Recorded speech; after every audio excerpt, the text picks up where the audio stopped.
there he is. He's giving us some time during his time off. It's the 2015 PGA champion, the 2016 Players Champion, a 12-time PGA Tour winner. It's Jason Day. Jace, what's up, man? How are you? Hey, mate. How are you? It's good to be here. Well, it's so good for us to have you. This is precious time during this crazy season now in 2023. And you're back home in your practice indoor area there. Life treating you right now? Yeah, life's treating me great. I'm playing. I'm starting to it's showing a lot of good signs on the golf course, which is nice. So typically, when stuff like that happens and I'm playing good golf, it just makes the off time that much better because you know that you're working on the right things. But I got back Sunday night from the Genesis in LA to Columbus, Ohio, and then I took yesterday off, take today off as well, and then I'll do some simulator work. Kind of slower swings because there was like some stuff that I needed to work on from, the 7 weeks that I was on the road out in California on the West Coast that I need to kind of handle before, getting into Bay Hill next week. Yeah, and good timing because you've won both Bay Hill and the Players Championship. So happy hunting grounds for you the next few weeks, huh? Yeah, and well, it's funny enough you say that. It's just who was I talking to? I was talking to someone. They said they were taking Bay Hill off. It was a guy that I played with on Sunday, I think, and he said, "Yeah, I'm going to take Bay Hill off." I'm like, which is strange because obviously, when you look at an elevated event and Bay Hill, you're like, not many guys typically take that event off. He goes, the course hasn't really kind of set up for me, and I said the exact same thing at Genesis. Like my best finish, I think, last week was, obviously last week T9 at that event, and I finished. Before, I think my best finish was like 52nd. All right. And then I was telling him about the Bay Hill event and the Players, and I didn't really have great finishes there. And then all of a sudden, just randomly won both events. So definitely a lot of good memories coming out of there. Well, I was fortunate to be on hand for both of those wins. You were thrilling to watch during that time. But before we get to that, I want to sort of walk you through Jason Day, from toddler to world number one and now back on his way to world number one, in my opinion, and sort of use it as a teaching moment because you're a dad now. And so I want you to look back to, little star, future star growing up in Australia. If you looking back on that time, advise the parents listening to this, parents of young golfers to say, hey, I was one of those. Give the parents some advice as to raising kids who do this golf stuff pretty well. Okay, so I was raised a little differently. My dad was a very strict person in general. He got divorced twice, married 3 times. But he introduced you to golf, right? Yeah, he's the one that introduced me to golf. But it was just because we lived on a farm back home in Beaudesert. So I was really, really young at the time, and I was about 3 years old. My dad, we used to go to the rubbish tip, or the landfill, is what they say over here. Mm-hmm. Throw stuff out, and then as a kid, I remember being that little, still walking through the landfill trying to find toys and all this stuff that I could play with at home. Uh-huh. And one time, my dad, I wasn't with him that time, but my dad found the golf club is actually sitting in my trophy case over here, cool. Which is crazy. So he actually found the golf club kind of just sticking out in the landfill. Mm-hmm. And that's kind of how I was first introduced, because he'd never played golf. My mum never played golf, obviously. And then my 2 sisters, they never played golf as well. Mm-hmm. So, but fast forward, I started, we moved around a little bit because my parents were meat workers. So I went from Beaudesert, about 45 minutes to an hour south of Brisbane, up to Rockhampton, which, funny enough, Rod Laver, the tennis player, he's originally from Rockhampton as well. So once I moved up there, I was about 8 or 9. I really started to get into golf at that time. So I would ride down to the after school. I'd run back to after school, and my next door neighbor, I introduced him to golf. So we would ride together. I'd sit there and wait for him. He was in high school at the time, and I was in primary school, so we'd ride together all the way down to the golf course and drag. We had those pull carts. Yeah. You put your golf clubs on the back. We used to just do one hand ride all the way down, spend the whole afternoon there, meet all my friends down there. We'd play golf, and then I'd come back. But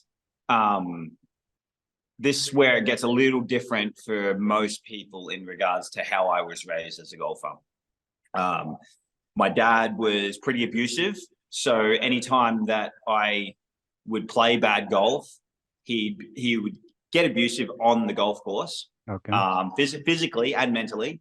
Well, yeah. And then after the round is where I really got it like behind kind of closed doors. So I obviously would not recommend that way, but like like if I was taking a positive out of like that abusive, relationship that I had with my dad, I would, because I loved golf so much and it was such a passion of mine at such a young age, I knew that if I didn't concentrate and I didn't focus and really try hard, that I was going to get beat up after the round. So I learned pretty quick to like really kind of zone in and focus in on my, on concentrating out the golf course and really taking it serious.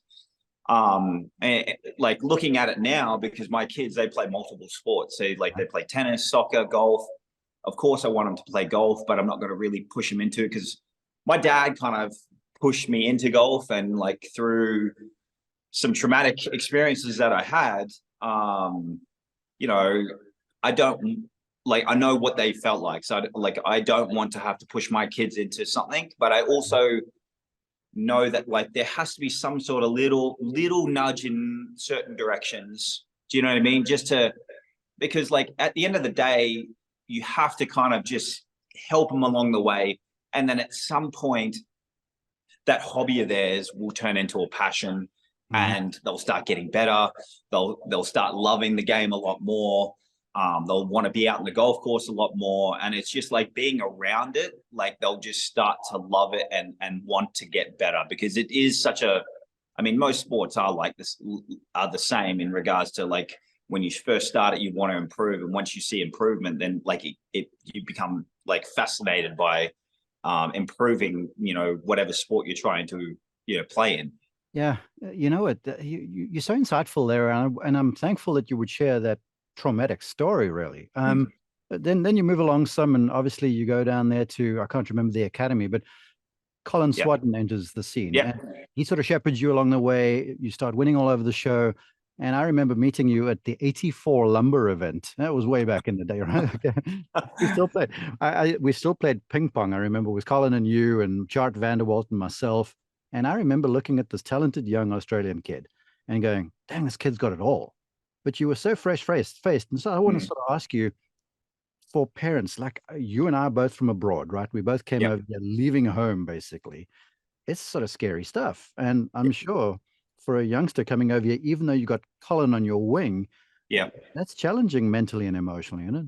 Well, no, I think you're 100% right. Like, I mean, being outside your whole ecosystem, I find that with, some Australian players. Like I knew some Australian touring professionals that played on the Corn Ferry Tour, played on the PGA Tour, that really struggle being over here, away from their friends and family, away from like something that is something that keeps their whole ecosystem in place. And for me personally, because my dad passed away when I was young, he passed away when I was 12, and I was going down this avenue of like, not the greatest things at school, maybe drinking a little bit and all that stuff. I mean, I was in a place where it was pretty average. So my mum decided to kind of, introduce me to the golf academy. That's where I met Colin Swatton. And I think that one of the biggest things that I learned from Cole was being able to manage yourself correctly and being prepared. And preparation was absolutely huge. When I first came over to America, I knew as a kid I wanted to be on the PGA Tour. I wanted to be in America. And living, away from my mum as a 13-year-old kid, having to do your laundry, having to do, we didn't like cook or anything, but like kind of just living by yourself or living with friends, like you kind of introduced to that young, so you had to mature very, very quickly. And I'm not saying that that's what people should do, but you know, there was a big thing for me personally in regards to turning professional. And obviously, you remember at 84 Lumber, I think I was 18 years old. I was young. You were a tot. You were little. Yeah, I know. I know. I was really young. But I had the governing bodies back home in Australia wanting me to stay amateur, represent Australia, get that experience. And I understand that. But like for me personally, I wanted to turn professional. And even if it was playing on mini tours for 4 years, I would get used to a schedule. I'd get used to booking flights. I'd get used to renting cars or whatever it was. Like you're on a tour, you're planning a schedule, you're doing all this to try and get to the PGA Tour at some point. So all that experience was going to build me up. And that was the same thing as like, you know, staying amateur or going to college. Like, yeah, I think that there's certain scenarios that kids should go to college. And then I think there's certain scenarios that kids should probably turn professional. It just depends on your maturity level. It depends how far developed you are as a golfer as well. Well, look, I'm a former college coach and I'm older brother to a kid who didn't go to college, just like you, because he was good enough. I mean, I'm with you. I would recommend it's situational, really. Yeah. The question I kind of want to ask you is because you turned pro back in 2006, right? Yeah. And you're really a pretty quick study. You went on the now Corn Ferry Tour. It was nationwide, I think, back then. Obviously, you were good coming out of Australia. And this is to talk to the aspirant golfer listening to this. Did Jason Day inside always believe that, yeah, I can do this, I'm good enough? Because, you know, every new level you've ascended to the very top of the game, that you're always competing against people, not necessarily bigger, stronger, but certainly better. So I'm keen to the mindset as you work through these mini tours en route to the PGA Tour. Yeah. So when I was 16, I won like the World Junior Championships. I won pretty much every junior event in Australia, mostly. Won some amateur events. So like at 15 years old, I started winning like, you know, amateur events, junior events. 16, won the World Junior, and then it just kept on like progressing nicely. And the thing that like obviously there's a little gap that I'm missing, because there was a time, and a lot of people probably know this story, but I read a book about Tiger Woods that inspired me to go and practice and work hard. And that was when I was right around 13. So there was a good couple of years of just like constant discipline, hard work that led up to when I was 15 years old, winning the Queensland Amateur. I was youngest in 104 years to win that. And like there was a lot of hard work prior to that kind of led to the success. And with each and every success that I had, more and more confidence grew over time.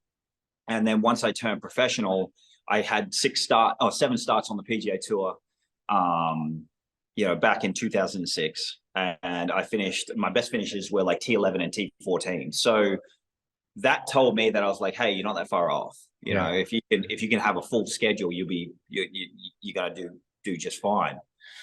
And then I went to Q school, kind of bombed out in the third, you know, a third stage, you know, finished like 131st or something like that. Then funny enough, I was talking to someone about like, you know, along the journey of your career, there's certain things or certain tournaments that stick out in your mind. Yeah. And it was like I was over in New Zealand playing, it was the nationwide tour back then, but I finished 31st the first week in Kooyonga. And my buddy who lives here now, David Luderis, he used to play on the tour, he finished second that week.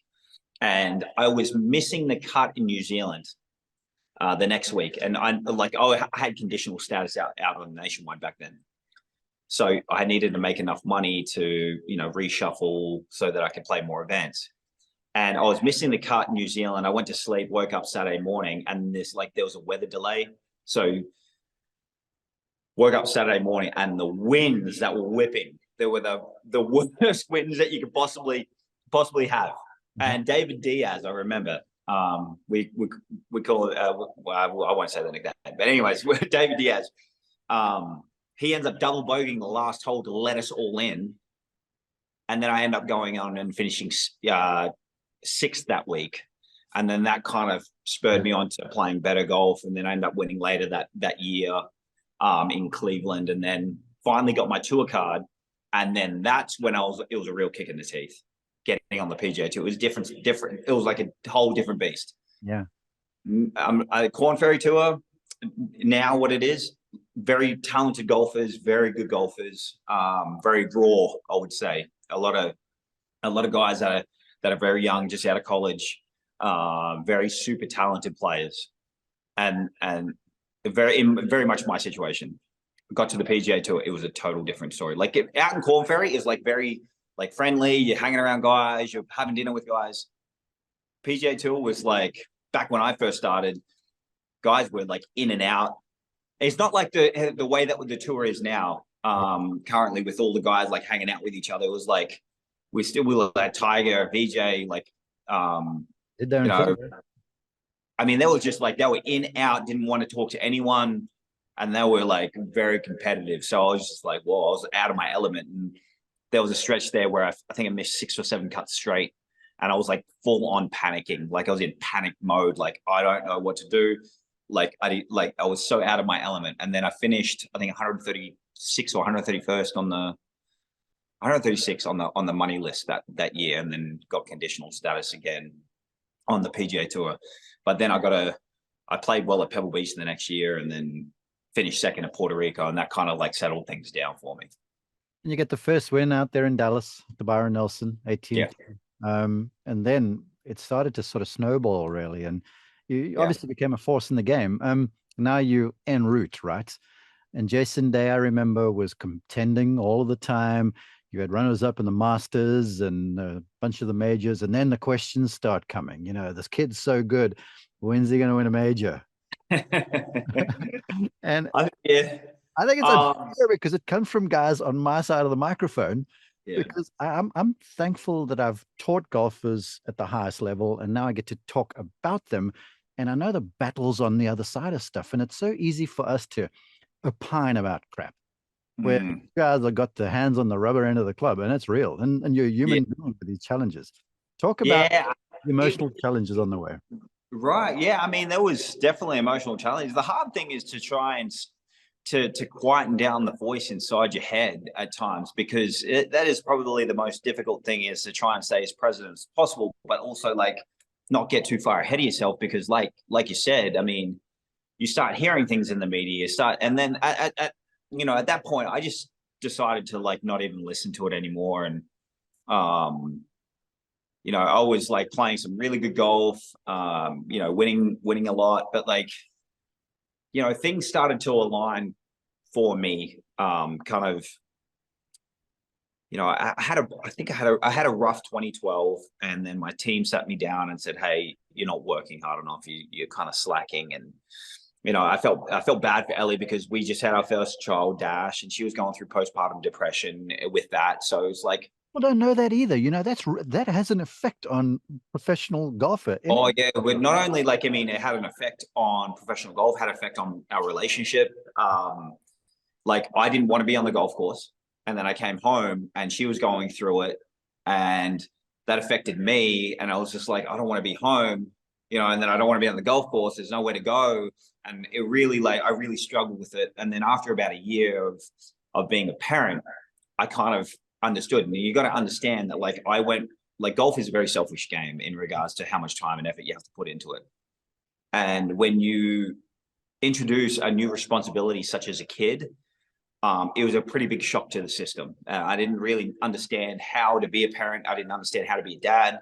And then after about a year, then I really, like, something clicked. I'm like, oh, that's, I know exactly what I need to do. And then it's almost like the stress that I was going through kind of, I worked up a tolerance to that stress, and then I could understand how to figure things out at being a parent and playing competitive golf.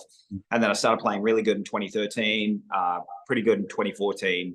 I think I won the match play in that. Yeah. In and around 2013, 2014. Victor, and then Victor was getting up and down from all over the desert there, I remember. Exactly. And I think I played like 107 holes that week, which was crazy. And Vic, like you said, getting up and down out of the desert, out of the cactus, and he was just getting up there and hitting it, and like not really kind of didn't really caring care where it was going, and it was going right next to the hole. And I'm just like, what is this guy doing? Yeah. But yeah. And then 2015 came about, and I started playing some really right. We won the Farmers Insurance Open early that year, and then you know, I played the British Open with Jordan. And that was when Jordan Spieth won the first 2 majors of the year. And then we're playing. Yeah, I was actually leading after 54 holes at the US Open, ended up like losing. That's when the year that I had vertigo. And then Yeah. Augusta, I don't know, I can't remember how I went at Augusta, but the British Open, we were both, you know, really close to the lead on Sunday at St Andrews. We're playing together. We both end up not birding the last hole to get into the playoff, but we both finished T4, so it was a really good thing. And then I just remember, I just, there was like a calmness about. I sat up on, like, you know, the Old Course Hotel. Yeah. There's a restaurant up top, and I remember just sitting there, and I'm just looking out over the landscape of St Andrews, and it was like a very clear sunny day, but it was definitely well into like dinner time, like, because obviously the sun sets later over there, and there were long shadows over there, and it was like more of like a spiritual moment for me. And I was just like, something like looking at that at the top of that hotel was just so calming, because the long shadows and just the, like, you just know that golf, there's so much history there that it just like, it felt different for me. So I just felt really calm about it, and like calm about, like, you know, my golf game, calm about everything. I'm like, something's different. I know it. I ended up finishing T4 that week, and then I'm like, I just going into RBC Canadian Open, I'm like, I'm going to win this week. I was telling my agent on the way to the house, I'm like, no one's going to stop me this week. I'm going to win. End up winning that week, and then the PGA shortly after that at Whistling Straits, I came through, and that week it was a funny week. Like, the harder I hit it, the straighter it went. So I got to stop you. I think it's 11, the par 5 that you travel sort of down. Down the hill. 5 or a 4, whatever. And you're playing alongside Spieth in the final round there. I still remember his face. Sunshiny, you know, breezy. Yeah. And you get up there and freaking bludgeon one 50 yards over the top of him. The crazy thing is, it's a really long par 5. I can't remember how deep it is, but I remember hitting a 52-degree wedge in. Into a par 5, and I remember, like, I got there, and I'm looking back, and I hear Jordan. I hear Jordan yell. He goes, "Holy," you know, like this. He goes, "What?" Like, he couldn't believe it. I saw his face, and and then that's when I went like this, and it was just funny, like, because it was one of those weeks where just like my putting was on point. Just my swing was in a perfect position for me to just hit it as hard as I could. So it was like, and the crazy thing is, back then I never really had a lot of those weeks where I was just like, hey, like, I feel really, really confident. You know how, like, some guys are really, like, if you look at like a Colin Morikawa, or, you know, even to like a Rory McIlroy, these guys like can kind of repeat like good swings over and over and over again, and like the hitting side of it becomes really easy for them. I've never felt like that in my career. And that was one of those weeks where I was just like, oh, it doesn't matter where I aim. I'll aim at like a little tree. I'm going to hit it, you know? Well, that brings me to my next question, because now you're on the cusp of the victory. It's nip and tuck with Spieth coming down the stretch there. And the final few holes are riddled with sensory overload. I mean, you got bunkers everywhere. You got this lake. And the final holes aren't easy. But I remember the par 3, maybe 17. 17, way in the back of the green over there. There's only stuff that can go wrong. You've got the lead. And you step up there and blitz this long iron right into the perfect spot in the green. Was it this calm that you had going on, or was it focus? What, talk us through that? I can't remember how many shot lead I had, but like I knew that, like, it was par 5, par 3, par 4 finish. There was like certain things. If I could birdie, I don't know what I did on the par 5 previous. You hit on the green. I hit just left. I hit it like an iron just left. I like, it was just off the green, 2 putted for birdie. My mindset was like, okay, because I think I doubled like 15 or something like that. It was like something weird, but I was sitting there, I'm like, okay, if I can birdie 16, par 17, par 18. The only shots that required like my attention were the tee shot on 17 and the driver on 18. That's the only 2 shots that like acquired my attention. I'm like, I have to like nut up here. They had a really good shot here. 17, I remember hitting a great shot there. I ended up 2-putting. And then 18, I'm like, because at that time, I'm like, I was sitting there talking to Cole. I'm like, hey, like, is there a chance that I can go through the fairway on this? And because like if you look at 18, it like kind of goes down the right and then snakes around and goes back to the left. So it's pretty wide, but it's kind of narrow. So if you go too far, you're going straight down into like nowhere and you're going to make bogey. So, but I remember hitting like this kind of like bleeding little cut down the right side, kind of in the middle there. And then from there, I was just like, oh, this is simple. Just hit it out to the right, couple putts across. I didn't realize that 2-putting on the final green to win a major was simple. Well, and but the thing is that like I was just so confident with my putting and my speed, my lines, my reads were just like so perfect. Like it just didn't like. I felt like you could put me 100 feet away from the pin, I was gonna somehow make the putt. That's just like how confident I was, and it was crazy. Like to think that like through time, because I really didn't hit it that great. I mean, even like through the like 15 and through 16, like if you look at my strokes gained approach the green, I might have finished 30th or something like that, which is like pretty decent, but it's not great. It's not like a top 5. But like I just killed it that much on the greens. It was just unbelievable. Well, I oftentimes make the argument, and I use you as the example, that if you can roll it, you can compete with a bunch of folks. And I've called you in President's Cups. I've seen you in big events where you've hit it functionally. You've made stuff that mattered. I ding dong, the witch is dead. I remember you saying that in the media center after the PGA Championship win. Right. I thought that was so appropriate and so clever and pretty candid, I guess, given the situation. Well, yes. And the funny thing is like I kept on seeing, like, I would watch the Golf Channel. I'd watch, just TV in general. I'd be like sitting there going, who the best golfers are right now without a major. And my name kept on popping up. And I'm like, man, I've got to get rid of that. Because I didn't want that. Because I know that, like, for a moment there, it was like everyone was looking at Sergio Garcia. Even like Lee Westwood's name would pop up saying that, like, he got to, number 1 in the world. But he never could quite get across the line and made championships. And my name kept on popping up. I'm like, whoa. Like, I got to do something about that. And then, like, the stars kind of aligned. And I'm like, thank goodness I could finally get that off my back. But it'd be nice to be able to back, a PGA win with another major at some point. Yeah, well, look, we've talked a lot of emotions now. You win the Players' Championship the following year, 16. And man, that Saturday afternoon was probably one of the hardest rounds of golf I've seen on a golf course, like in the history of ever. I mean, the place was like an ice rink, the wind's blowing, and you got the lead. Anyway, you hold off there, you win the Players, you got this awesome resume. And the shadow side of all of this, Jace, is, look, everybody knows you battled injury. Yeah.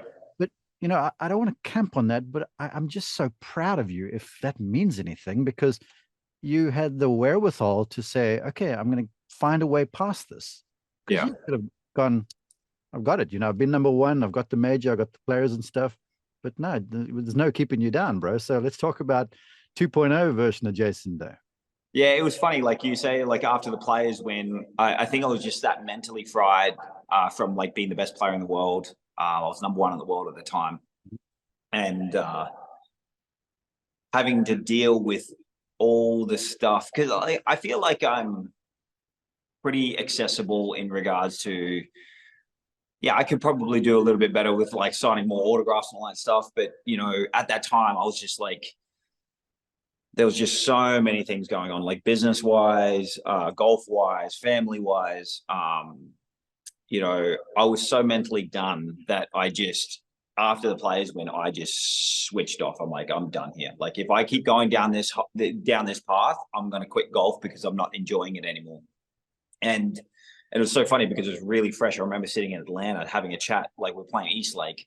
I'm sitting there with my wife, Colin, and my agent, Bud. And I'm like, and I was number one in the world there, and he's like, and he's like, I'm telling him, I'm like, hey, like I've got to take a break or do something because like I'm running on empty here. And I remember him showing like the world rankings, and he's like, you're number one in the world. I said, and then I stopped him real quick. I said, dude, if I keep going the way that I'm going right now, he goes, I don't even care if I'm number one in the world. Like, I'm going to quit golf because I just wasn't enjoying myself. And then shortly thereafter, I started getting plagued by like a lot of injuries. Yeah, it was kind of strange.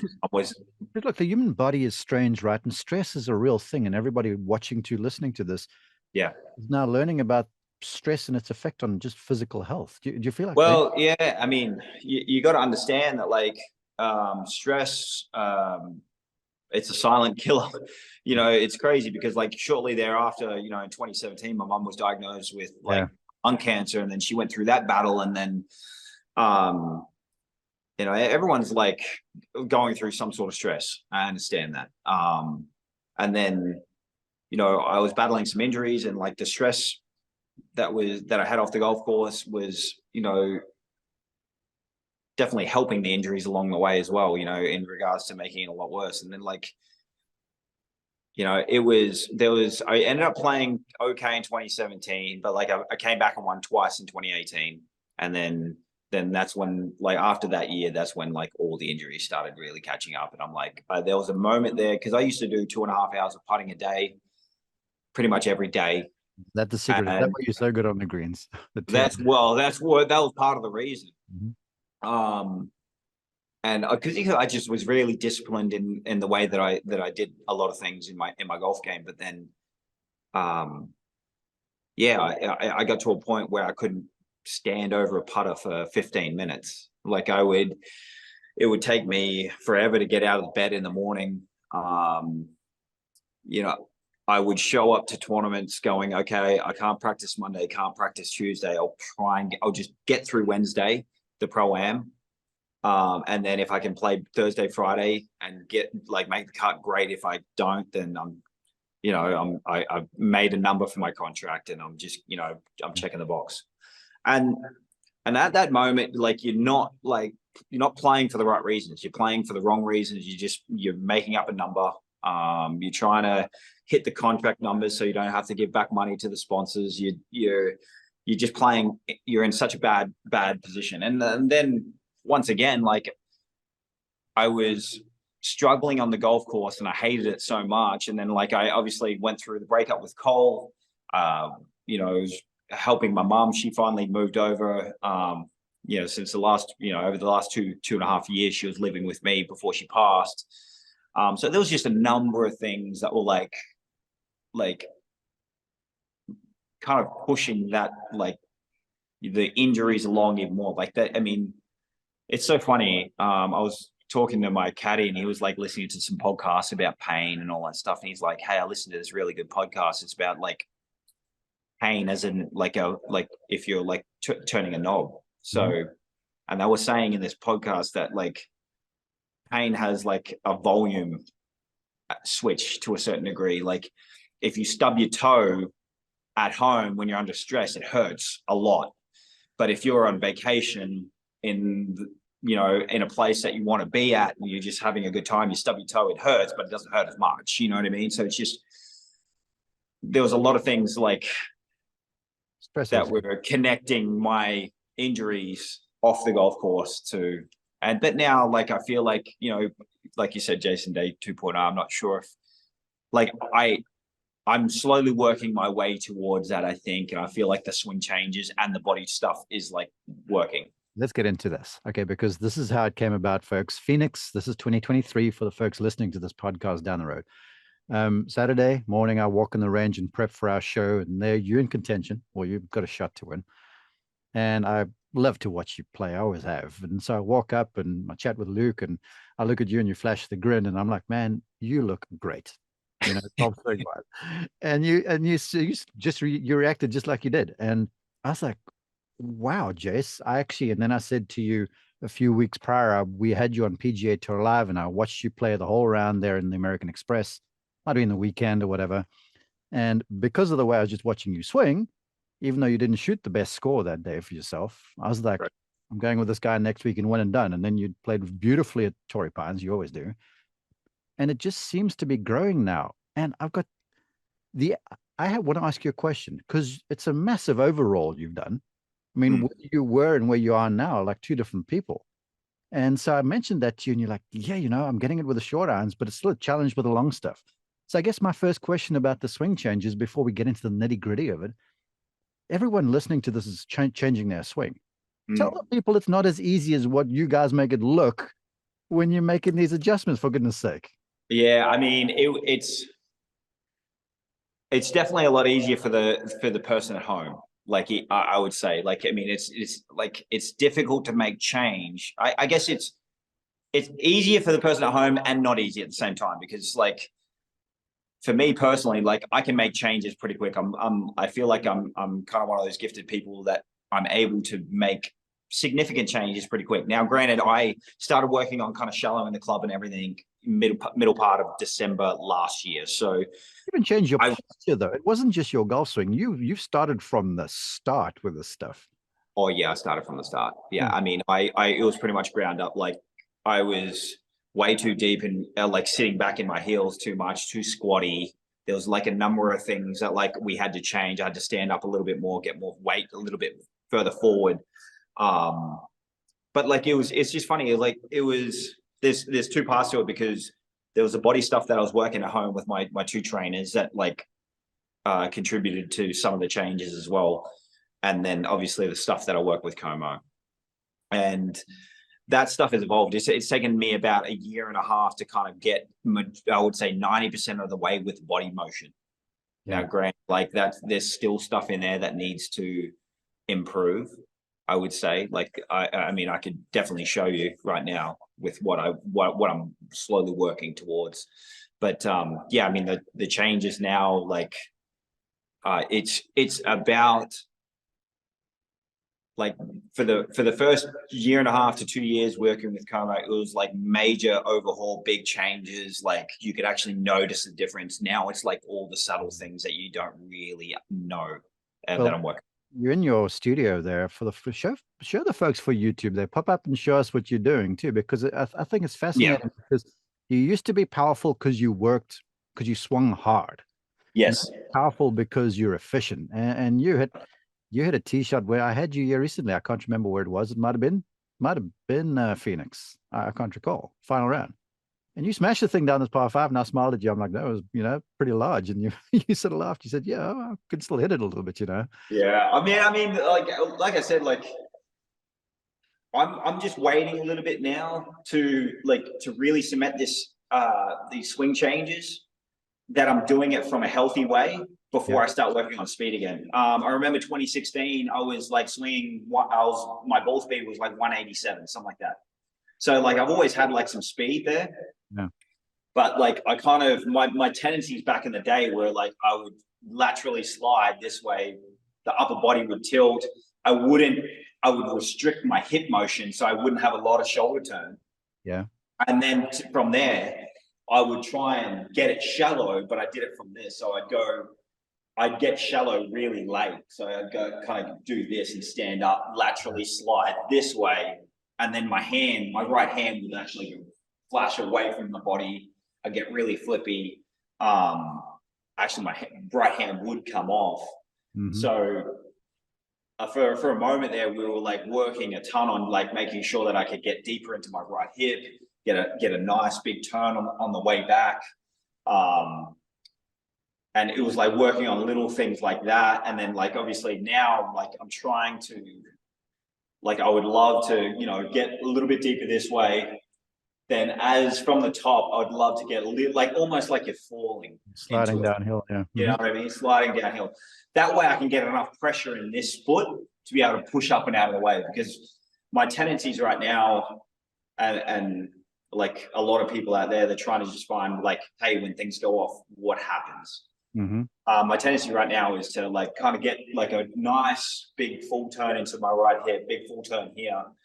I don't get enough pressure, so I just kind of just go like this a little bit. Backwards. Yeah. But But then the thing is I don't match that up with the correct right hand on the way down, because if I don't have enough, and this is to some points as well about, with people that are watching, sometimes people will try and go, hey, I want to shallow it out. Like right now, I want to be able to go like this and shallow it out this way. So shallow out early, then steepen it late. Well, get the club back out late. Exactly.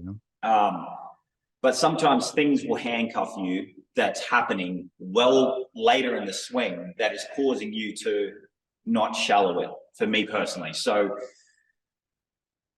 I've always had a problem with, having a really open face. Like we worked really, really hard, and I'm still working on it.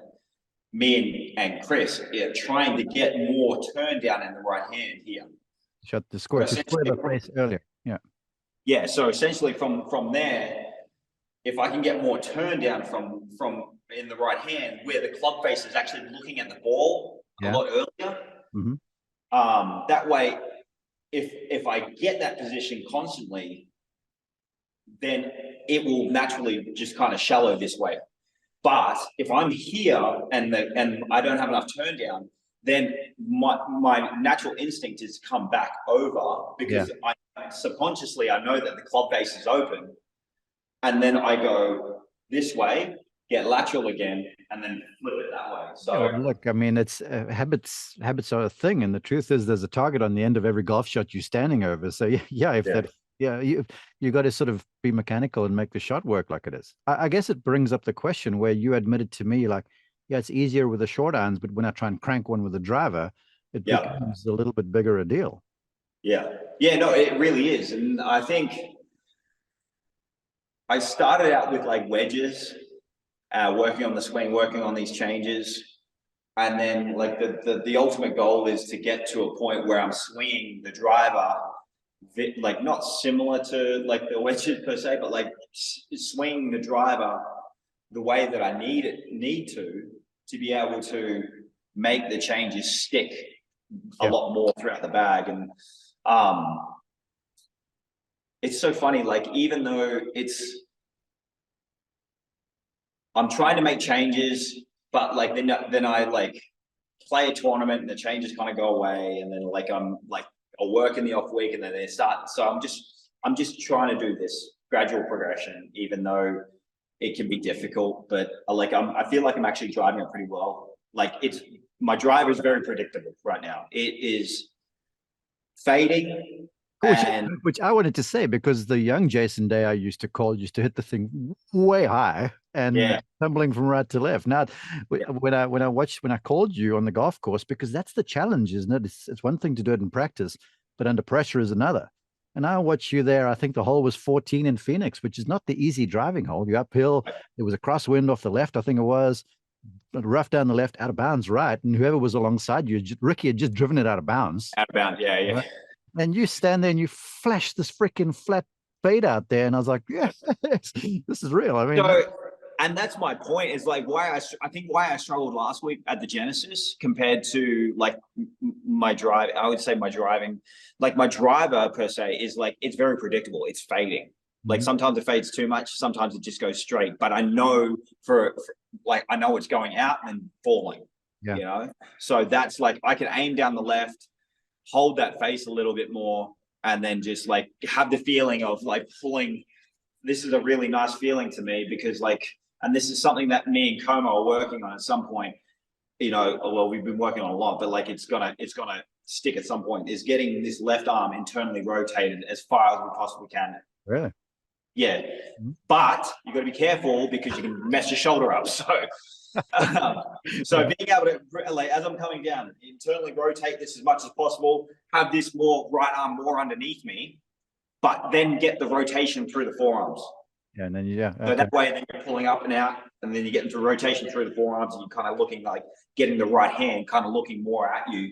If you watch like Tiger and these guys back in the day, it was more like they had like a kind of like a flick to them. Yeah, I'm so glad you say that, because on the internet nowadays, if you switch it on, freaking some forearm rolling is taboo. You would swear that fell straight out of hell. Well, this is something that like probably a lot of people maybe I don't know. Maybe they'll agree, maybe they won't agree. But like, I would actually rather a full like rotation, almost to the point where my forearms are touching on the way through. You know what I mean? Yeah. Instead of like holding the club face. It's actually worse holding the club face. Every time I hold the club face, or it looks like I hold the club face, everything goes left. You know, I would actually prefer the fully release. I actually want the fully release kind of like pull it fades, but like, I mean, that's kind of what we're working towards, is that kind of release pattern stuff. You're preaching. Matthew, Mark, Luke, John, Jason. This is gospel now. Hey, okay, that's awesome stuff. I'm so keen you would let us look under the hood. Now, I've kept you for a long time, but I must ask you this. We talked about the putter. I rave about the way you roll it. I actually got into, on the air during the American Express, a debate, I'll call it, with our on-course announcer. I was in the studio, and he was like, Jason Day's pitching action, I would pay money for that.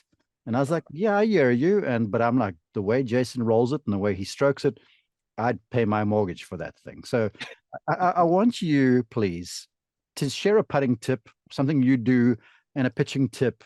And then at the end of this, say to me, and I know this is hard, which one you value more, the putting stroke or the green side stuff? By far, it's putting stuff.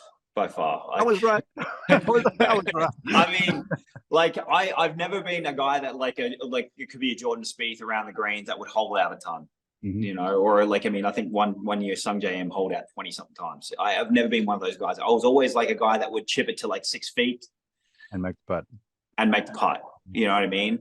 But I mean, a chipping technique, as you know, that like, I mean, I've always had like kind of that stiff armed, you know, technique. But now these days, I'm trying to kind of match my chipping to, you know, closer to my swing.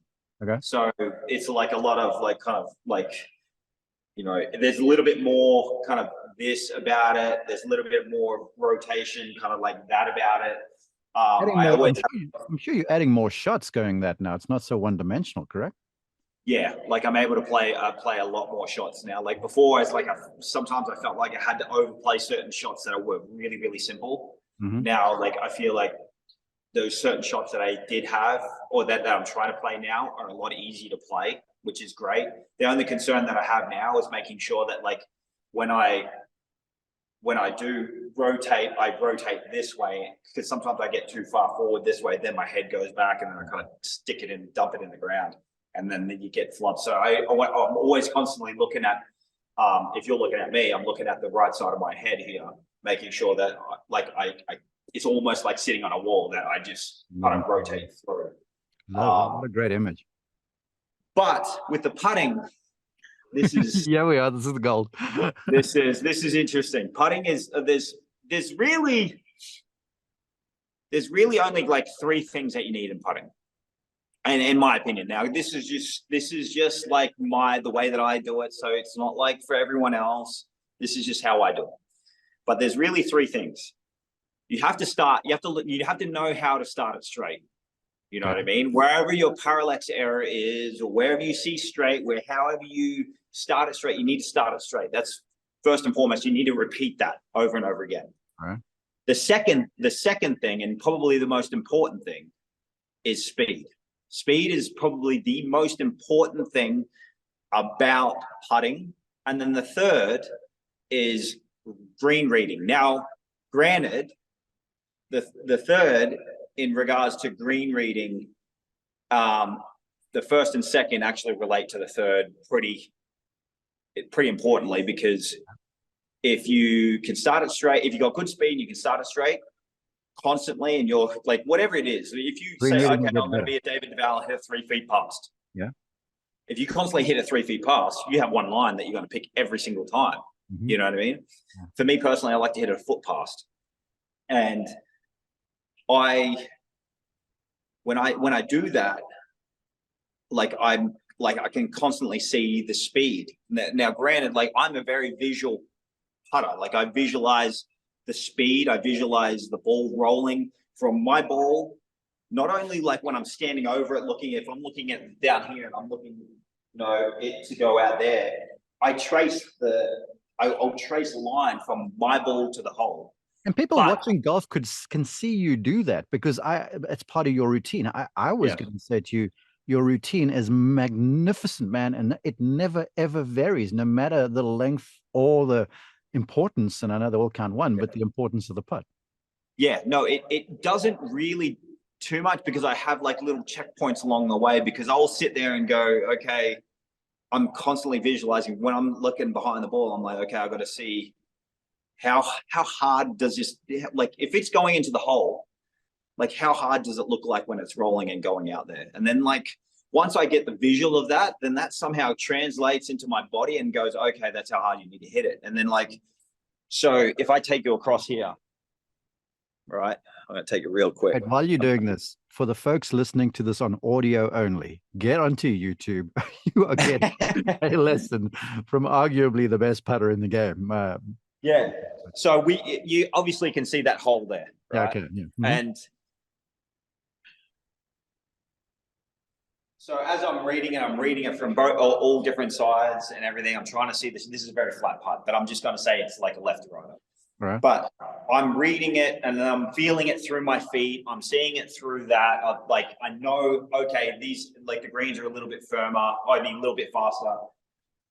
As I get over here, I'm seeing a spot like, okay, I want to hit it above that. I want to go below that pitch mark. And then I see it entering and going bang in the hole. All right. Come back here, visualize it. Then as I'm like going into the putt,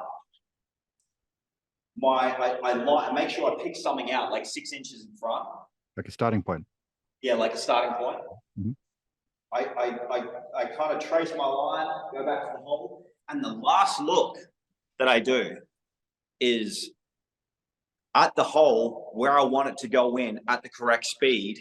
Mm-hmm. I look at the golf ball, visualize as I'm over the golf ball, I can see the ball going in the hole with that speed. Then I just match that stroke up with that speed, and it's in.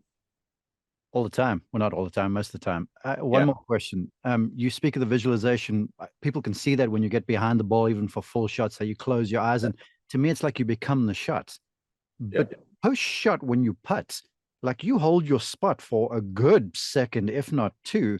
You're not up and out of that thing early. It's like you're really disciplined about staying with the eyes down till the ball's off beyond maybe your first checkpoint before you start peaking. Am I right? If you do that, it will just instill discipline to trust the shot that you're doing. Yeah. So if you go, okay, I'm trying to hit a 6-foot putt down the hill, right to left, and it's for a very significant, like, clutch putt that you need to hole. If I just go, okay, because like green surfaces aren't perfect. So if I go, okay, I'm going to start it there, it's going to roll there, it's going to go over that pitch mark, and it's going to enter like on a 45 there, it's going to roll in at this speed. If I go in through there and go, okay, I'm looking at the hole, I come back, I visualize the putt going in, and then if I can just go, okay, that's the speed that I want, and then just hit the putt for the speed that I want, all you have to do is just go, okay, that's all you can control. Whatever happens, happens. And if you can do that and go, okay, I hit the putt, I started good, I hit the putt the way that I wanted to in regards to speed. If the line was good, then it's in. If it wasn't, then you kind of pinpoint like you pinpoint what area was wrong. Was it the starting line? Was it the read? Was it the speed? And then there are 3 things that you can kind of go, oh, okay, well, the speed was good, but like my line was off. And then you can kind of, understand it that way. But like, if you can just control what you can control when you hit the putt and just holding that for like 1 to 2 beats, it'll instill discipline to go, okay, that's how hard I need to hit it, bang, let it go, and then you look up. And then if you're anxious to look at the hole and look at where it's going, you won't really hit a lot of good putts. Hey, I'm like a child. I'm like a kid in a candy store listening to this stuff. I'm so thankful that you would be so forthright and so free with all this information. It's incredible, and it's going to be really helpful to folks. I want to say this. I'm going to predict. You are 46th currently in the world, and today is the 21st of February, 2023. Right. Dude, you are. if I was buying stock, you are trending and everything. This is I want to this be was one of those moments. I want to be there. Okay, when you get that victory, I hope I'm on the call, or if nothing else, when you get back to the top 10 first off, and then certainly number one, because to have found two ways up to the top of the mountain, that is testament to who you are, man. Yeah, I mean I think that's it. Like at the end of the day, like they're the goals that I want. I want to get back to number one in the world. The hard thing is well, you have to obviously project yourself there, and you have to like talk about it and voice that you want to get there. So that like seeps down into your brain. And then from there, you just gotta work hard, but then also shut out the noise. Like, I do want to get back to number one. I do want to win. And we're talking about it right now, but I got to acknowledge that I want to do that stuff. But like tomorrow I got to wake up and I got to do my body work. I got to stay disciplined with that body work. Then I got to go, okay, I'm going to do my swing technical stuff. I'm going to do my chipping technical stuff. I'm going to do my putting technical stuff. And then just keep doing that every single day. Obviously those practice sessions will change, but all that stuff will add up to the big picture, and hopefully that will be a win and get back in the top 10, get back to number one. I just got to kind of shut out the noise per se and not think about it too much, because like it's very easy to see yourself in the future and say, okay, this is what I'm going to say when it finally happens. But then if you're not present enough, that means you're definitely not in the right frame of mind to like really like improve yourself. So I've just got to stay patient with myself. But yes, I'm excited. Okay, well, let me help you and get me out of your hair and get you back to your club re-gripping. Jason, you're a diamond, man. I so appreciate you joining us and giving us your time. It's very, No worries. Thank you. Glad to be on. So thanks for having me on, mate.